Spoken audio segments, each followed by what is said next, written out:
Derby.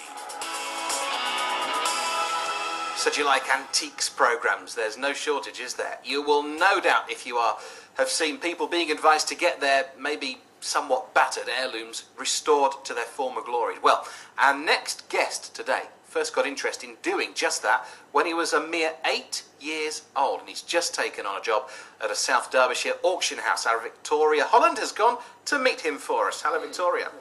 Good morning, Ian. Yes, I'm at Hanson's Auctioneers in Etwell, in the new auction house here. And in front of me I have, a slightly battered old table. It's a little bit wobbly on its legs, but with Timothy Warr here as well, we should be able to restore it. Tim, how did you get into restoring antiques? Well, Victoria, I've always had a love of antiques. It's mainly through my grandmother, Isabel Corrie, who did have a number of antique shops over the years at various different places, and she was a familiar face at a lot of the big auctions, antique fairs up and down the country, and I used to go along with her to help set up the stands and spend many hours wax polishing and getting the stand ready for the grand opening. So she roped you in for the hard graft? She did rope me in, although I must admit it wasn't all completely free. She did pay me for my services, which was very useful. So what sort of age did you start becoming interested in it? It's not something you'd expect from a young boy.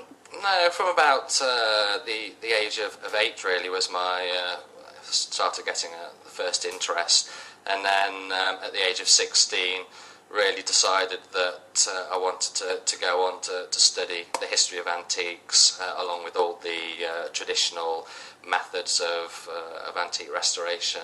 So did a fair few years at college learning the various skills. So this table we have in front of us is a little bit battered, a Georgian one we think. What could you do to perk this up a bit? Yes, it is. It's a Georgian tea table, fold-over tea table.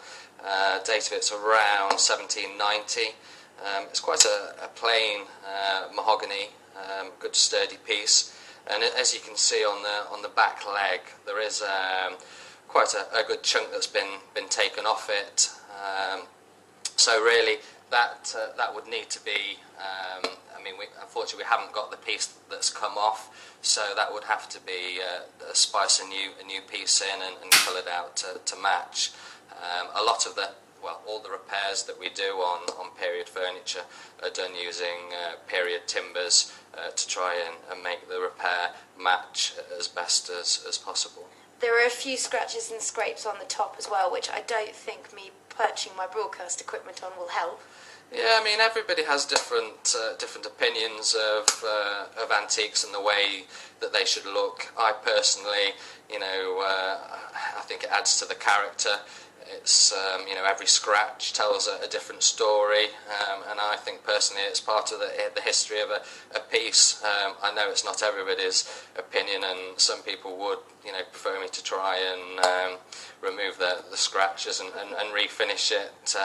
I'm all for sympathetic antique restoration and would try and steer people in that way of thinking.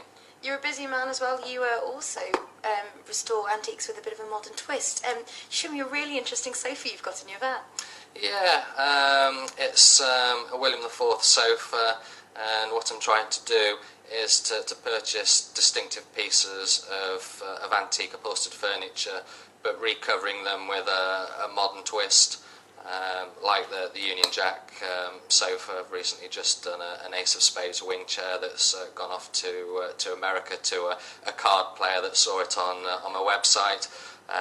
It's just a way of hopefully trying to get antiques back into more modern houses and apartments, and I think it's a good. I think the modern and the old work well together. Good mixture. Charles, what is Tim going to bring to your auctioneers? Yes, I'm the old one, I think, and Victoria. I'm the old one. Yeah, I think it's exciting knowing Tim's skills in restoration and really bringing back to life these great old objects. We, as auctioneers, have lots of furniture coming to our sale rooms, and I like wear and tear. I think that's part of its life. But importantly, some of our buyers like to see things clean, polished, ready for their show homes. Okay?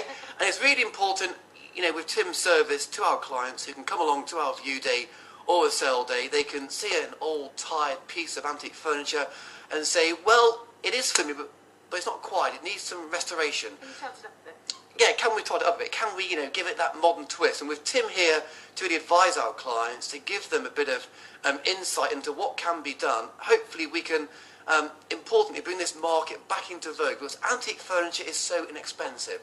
You know, let's restore, let's, you know, look back at our heritage and let's admire it, rather than seeing it as being, you know, second hand. I have to admit, I am admiring this table. It's lovely, a little bit battered, but I'm sure I could find a home for it. Charles and Tim, thank you very much indeed. And let's have a look back around at the rest of the furniture here, because I'm sure there's lots of work for Tim to be doing. Yeah, and plenty of things that you'll be shocked when you ask the price of. Victoria Holland reporting for us from Hanson's Auction House in Etwall.